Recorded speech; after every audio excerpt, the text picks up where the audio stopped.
नीरा आर्या, फूलों में छुपी आग, भावनात्मक घटनाओं से भरी और पूरी तरह शब्दों में लिखी गई महागाथा। रात गहरी थी।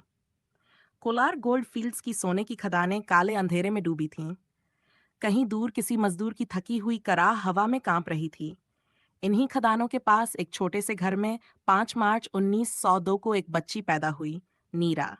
उसके जन्म के साथ जैसे घर में एक नई रोशनी उतर आई, पर उस रोशनी के भीतर छिपी थी एक चिंगारी, जिसे समय आने पर प्रचंड अग्नि बनना था।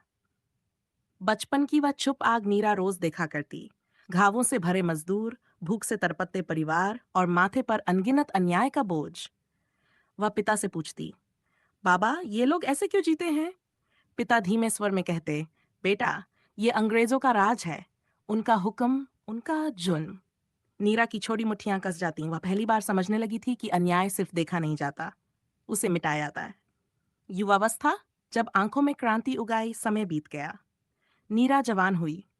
कॉलेज में उसने क्रांतिकारियों के बारे में पढ़ा, जलियांवाला बाग के हत्याकांड के चित्र देखे, और एक दिन जब उसने भगत सिन्हा की फांसी का दृश्य देखा, उसकी आंखें भर आईं। उस रात उसने खुद से कहा, मैं अंग्रेजों को कभी नहीं बख्शूंगी। उसके दिल में जो चिंगारी थी, अब वह आग बन चुकी थी। विवाह, जहां घर मिला पर अपना घर नहीं मिला। समाज की इच्छा पर उसका विवाह हुआ। PSR वेंकटेश्वरलू से, ब्रिटिश भारतीय सेना का अधिकारी, सभ्य, सख्त, कानून पर चलने वाला। पहली ही रात उसे महसूस हो गया, दो लोग एक घर में हैं, पर दो दिशाओं में खड़े हैं।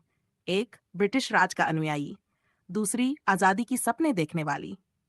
एक दिन पति ने कहा, भारत अंग्रेजों से नहीं जीत सकता। नीरा का खून खौल उठा, तुम्हें जीत देखने का हक भी नहीं। वह रात उनके रिश्ते के बीच एक बरसाती नदी बनकर बह गई, जिसे दोनों पार नहीं कर पाए। नेताजी का नाम और जीवन का मोड़। इसी बीच एक समाचार ने नीरा की आत्मा को झकझोर दिया। नेताजी सुभाष चंद्र बोस आजाद हिंद फौज लेकर लौट आए हैं। ये सुनते ही जैसे उसके भीतर जंजीरें टूट गईं। वह बोली, अब मेरे रास्ते का निर्णय मैं करूंगी। यही क्षण था जब नीरा ने प्रतिज्ञा की कि वह अपना जीवन आजादी के नाम कर देगी। नैट, आजाद हिंद फौज।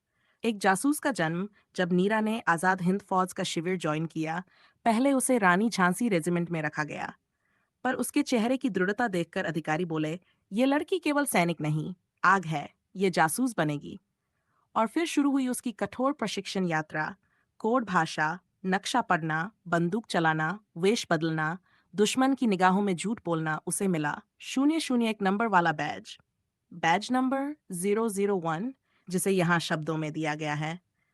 वह पल उसकी आंखों में चमक बनकर उतर गया। भारत की पहली महिला जासूस। फूलों की टोकरी और भीतर छुपी क्रांति नीरा के सबसे प्रसिद्ध भेषों में से एक था। फूल बेचने वाली। वह ब्रिटिश सैनिकों की छावनियों के सामने खड़ी होती, फूल ले लो साहब, ताजा फूल। लेकिन उसकी टोकरी में फूलों की पंखुड़ियां ही नहीं होती थीं, उनके नीचे छिपे होते थे गुप्त संदेश, हथियारों की सूचियां, सैनिकों की तैनाती, कोडित जानकारी। ब्रिटिश हंसते, ओह इंडियन फ्लावर गर्ल। और नीरा मन में कहती, कभी समझोगे, ये फूल तुम्हारे पतन की खुशबू हैं। वाह वह दिन जब पति दुश्मन बन गया। कहानी का सबसे दर्दनाक मोड़ आया। ब्रिटिश सेना ने एक अत्यंत महत्वपूर्ण मिशन अपने सबसे विश्वसनीय अधिकारी को दिया, नेताजी सुभाष बोस को पकड़ने या खत्म करने का मिशन। और वह अधिकारी था नीरा का पति। नीरा के पैरों तले जमीन सरक गई, लेकिन उसके मन ने कहा, देश पहले है, मेरे रिश्ते बाद में। उस रात उसने प्रार्थना की, हे माँ दुर्गा, सच की राह पर मेरे हाथ कांपने न देना।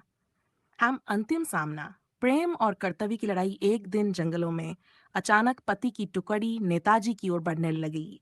नीरा झाड़ियों में छिपी सब देख रही थी। वह दौड़ी, पति के सामने खड़ी हो गई। रुको, इस रास्ते पर मत जाओ। पति गरजकर बोले, मैं राजा का सिपाही हूँ। नीरा की आंखें लाल हो गईं। और मैं भारत की बेटी। कुछ ही पल में गोलियों की बारिश शुरू हो गई। क्रांतिकारी रास्ते में खड़े थे। नीरा बीच में फंस गई। संघर्ष बढ़ा और नियति ने उससे एक असंभव निर्णय करवाया।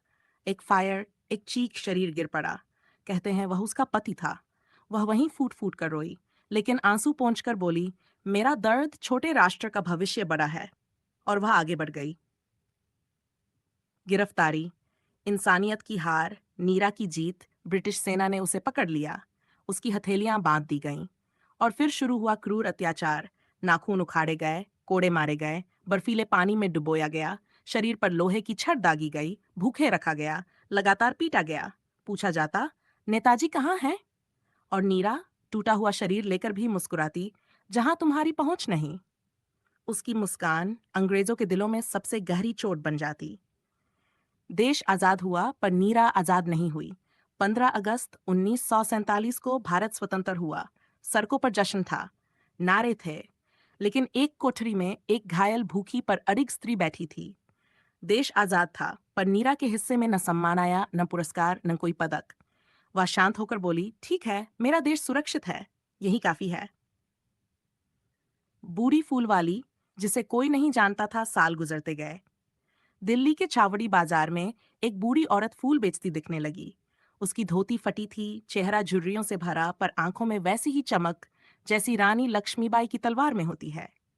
लोग पूछते, अम्मा फूल कितने के? और वह मुस्कुराकर कहती, जितना तुम्हारा मन दे दो बेटा।